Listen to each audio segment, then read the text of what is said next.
मोहन आणि प्रिया त्यांच्या 2 मुलांसह एका जुन्या हवेलीमध्ये शिफ्ट झाले होते. मोहनचं एका गावामध्ये फॅक्टरी कन्स्ट्रक्शनचं काम चालू होतं. त्या गावात एक जुनी पुराणी हवेली होती. ती हवेली दिसायला खूपच सुंदर होती. ते चौघेही जण त्या हवेलीमध्ये शिफ्ट झाले, पण त्या हवेलीचं ते भयानक रहस्य त्यांना अजिबात माहीत नव्हतं. त्या हवेलीमध्ये खूप वर्षांपूर्वी एक भयानक घटना घडली होती, ज्याबद्दल त्या गावातली लोक त्या घटनेबद्दल बोलणंसुद्धा टाळायचे. जणू काहीतरी एखादं भयानक सत्य त्यामागे दडलेलं असावं. मोहन आणि प्रिया त्या घरात शिफ्ट होऊन त्यांना 1 आठवडा झाला होता. काही दिवसांनी त्यांना त्या घरात विचित्र भास व्हायला सुरुवात झाली. प्रियाला नेहमी असं वाटत असायचं की तिच्या आसपास कोणीतरी आहे. त्या हवेलीमध्ये कोणाचा तरी वावर आहे, कोणीतरी तिच्याकडे एकटक पाहत आहे असं.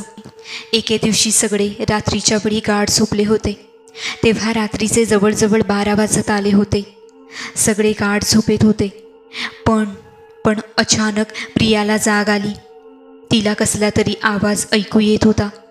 कोणीतरी जिन्यावरून चालत येत आहे असं. कोणाच्या तरी पावलांचा आवाज येत होता, परंतु तिच्या घरी ते चौघं सोडून इतर कोणीच नव्हतं. प्रियाला तो चालण्याचा आवाज अतिशय स्पष्टपणे ऐकू येत होता. प्रिया झोपलेलीच होती. तिचं उठून बघण्याचं धाडसच होत नव्हतं.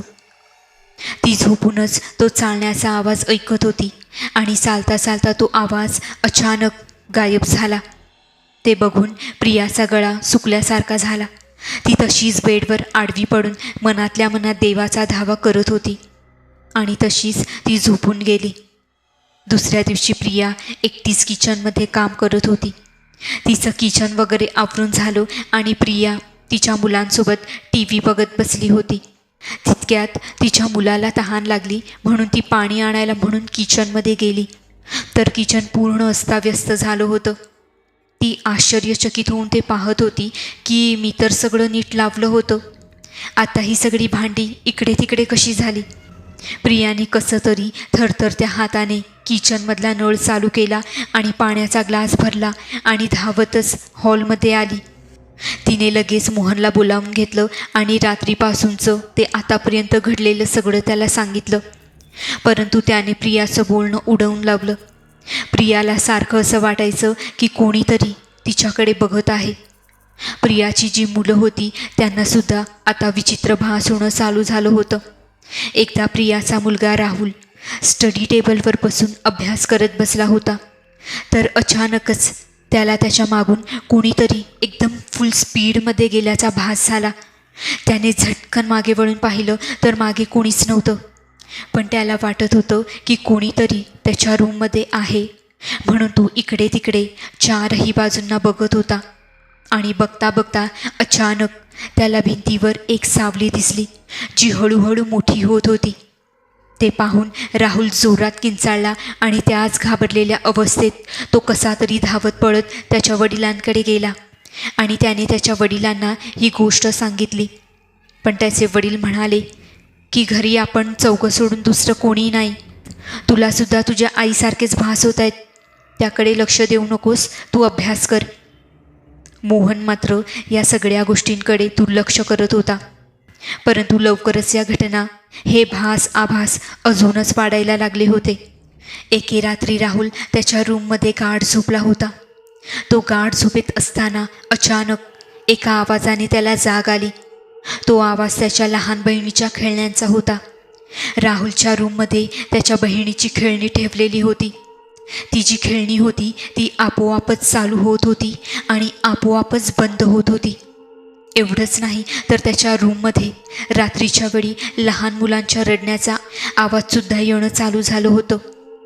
या सगळ्या गोष्टींमुळे राहुल इतका घाबरला की राहुल त्याच्या आईवडिलांच्या रूममध्येच येऊन झोपायला लागला. असंच एके रात्री प्रिया झोपलेली असताना तिला तिच्या खोलीतल्या कपाटातून कोणाच्या तरी श्वास घेण्याचा आवाज येऊ लागला. ती हिम्मत करून बेडवरून उठली आणि घाबरत एक पाऊल पुढे टाकत तिने हळूहळू कपाटाचा दरवाजा उघडला आणि बघते तर कपाटाच्या आत काहीच नव्हतं, परंतु एक विचित्र असा थंडपणा तिला जाणवत होता, जो तिच्या अंगावर शहारे आणत होता. मोहन, ज्याचा या सगळ्या गोष्टींवर अजिबातच विश्वास नव्हता, तो मोहन एके दिवशी रात्रीच्या जेवणानंतर एकटाच निवांत बसला होता. तेव्हा त्याला अचानक वरच्या रूममधून राहुलचा किंचाळण्याचा आवाज आला. मोहन घाबरून धावत पळत वर रूममध्ये गेला तर प्रिया आणि तिची मुलगी घाबरून एका बाजूला उभ्या होत्या आणि राहुल बेडवर बेशुद्ध पडला होता.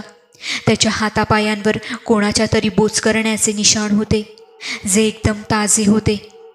ते निशाण आणि राहुलची अवस्था पाहून मोहनच्या लक्षात यायला लागलं की हे काही भास नाही आहेत. या घरात नक्कीच काहीतरी भयानक असं दडलेलं आहे. भीतीचं एक अदृश्य सावट त्यांच्या घरावर पसरलं होतं. प्रत्येक जाणाऱ्या दिवसासोबत त्यांची ती भीती अजूनच वाढत चालली होती. मोहन आणि प्रियाला असं वाटत होतं की ते अशा चक्रव्यूहात अडकले आहेत ज्यातून बाहेर पडणं महामुश्किल आहे. त्या हवेलीमध्ये जे काही अदृश्य आभास चालू होते त्या सगळ्याला वैतागून मोहनने आजूबाजूच्या लोकांना त्या हवेलीबद्दल विचारपूस करायला सुरुवात केली. विचारपूस करता करता तिथेच राहणाऱ्या एका आजोबांनी घाबरतच बोलायला सुरुवात केली की खूप वर्षांपूर्वी त्या हवेलीमध्ये एक कुटुंब राहायचं. त्यांच्या कुटुंबामध्ये फक्त 2 मुलं आणि त्यांची आई होती. एके दिवशी का कुणास ठाऊक त्या आईने तिच्या 2ही मुलांना मारून टाकलं, त्यांचा जीव घेतला आणि त्यानंतर स्वतःसुद्धा आत्महत्या केली. असं बोललं जातं की त्या बाईची आत्मा तिच्या मुलांच्या शोधात आहे, ज्यामुळे त्या बाईची आत्मा हे घर सोडून कधीच गेली नाही. ती याच हवेलीमध्ये आहे. हे सगळं ऐकून मोहन आणि प्रियाच्या पायाखालची जमीनच सरकली. त्यांना समजलं होतं की ते ज्या हवेलीत राहत होते ती साधीसुधी हवेली नसून ती एक शापित जागा आहे. या गोष्टीनंतर त्यांच्या घराचं वातावरण अजूनच भयावह झालं होतं. आता जे फुसफुसण्याचे आवाज हवेलीमध्ये येत होते, त्यांच्या रूममध्ये येत होते, ते आता भयानक क्रोधित किंचाळ्यांमध्ये बदलले होते. त्या हवेलीमध्ये कोणाच्या तरी वावरण्याचे भास अधिक जास्त आणि स्पष्टपणे जाणवू लागले होते. भिंतीवर विचित्र खुणा दिसू लागल्या होत्या. एके रात्री 1:30 वाजता मोहन आणि प्रिया त्यांच्या खोलीमध्ये झोपले होते. तेव्हा अचानक त्यांच्या बेडला कोणीतरी जोरात धक्का दिला. ते लगेच जागे झाले आणि इकडे तिकडे पाहू लागले, परंतु त्यांना काहीच दिसलं नाही. परंतु त्यांच्या रूममध्ये एका कोपऱ्यात एक अदृश्य सावली उभी होती, जिचे डोळे एकदम लालबुंद होते, अंगाऱ्यासारखे चमकत होते. त्यांच्यासोबत जे झालं होतं त्यामुळे ते पूर्णपणे घाबरून गेले होते. मोहन आणि प्रिया लगेच त्यांच्या मुलांच्या खोलीत गेले त्यांच्या मुलांना बघायला, परंतु ते दोघं शांत झोपले होते. म्हणून मोहन आणि प्रिया पुन्हा येऊन झोपले. ते झोपले असता प्रियाला अचानक असं झालं की कोणीतरी तिचा गळा दाबतंय. प्रिया गळा पकडून ते हात काढायचा प्रयत्न करत होती. इकडे मोहन गाढ झोपेत होता. प्रिया तिचा गळा सोडवण्याचा प्रयत्न करतच होती. तितक्यात प्रियाचा पाय लागून मोहन जागा झाला. जशी मोहनला जाग आली तसं त्या आत्म्याने प्रियाचा गळा सोडला होता. प्रिया घाबरट कमजोर मनाची असल्याने प्रियालाच ती आत्मा जास्त निशाणा बनवत होती. दुसऱ्या रात्री त्यांच्यासोबत एक अशी भयानक घटना घडली ज्यानंतर त्यांनी ते घर लगेच सोडून दिलं. या भीतीदायक वातावरणामुळे रात्री राहुल आणि त्याची बहीण त्यांच्या आईवडिलांसोबतच झोपले होते. तेव्हा अचानक प्रियाची लहान मुलगी मध्यरात्री उठली आणि ओरडायला लागली आणि विचित्र अशा जड आवाजात बडबड करायला लागली. तिचे डोळे पूर्णपणे सफेद झाले होते आणि तिचा चेहरा पूर्णपणे बदलला होता, जसं काही ती कोणीतरी दुसरीच होती. ती वेगळ्याच आवाजात मोहन आणि प्रियाला धमकी देत होती की हे घर, ही हवेली सोडून जा, इथे राहू नका. प्रिया आणि मोहन दोघंही घाबरले होते. त्यांना वाटलं की त्या आत्म्याने त्यांच्या लहान मुलीच्या शरीरावर कब्जा केला आहे. मोहनने हिम्मत करून त्याच्या मुलीला घट्ट पकडलं आणि प्रिया आणि मोहनने जोरजोरात प्रार्थना करायला सुरुवात केली. दोघांनी मोठमोठ्याने पूजा अर्चा करायला सुरुवात केली. आपल्या पूर्ण शक्तीने ते दोघे, प्रिया आणि मोहन, त्या आत्म्याला बाजूला करण्याचा प्रयत्न करत होते. कसं तरी ती आत्मा त्यांच्या लहान मुलीच्या शरीरातून निघाली. त्यांची मुलगी शांत झाली होती. मोहन आणि प्रियाला कळून चुकलं होतं की आता आपण इथे एक क्षणभरसुद्धा राहू शकत नाही. एक क्षणसुद्धा इथे राहणं सगळ्यांसाठीच खतरनाक आहे.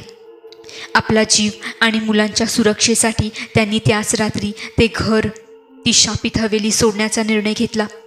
मध्यरात्री त्यांचं गरजेचं सामान घेऊन त्या अंधारातच ते त्या हवेलीतून निघाले.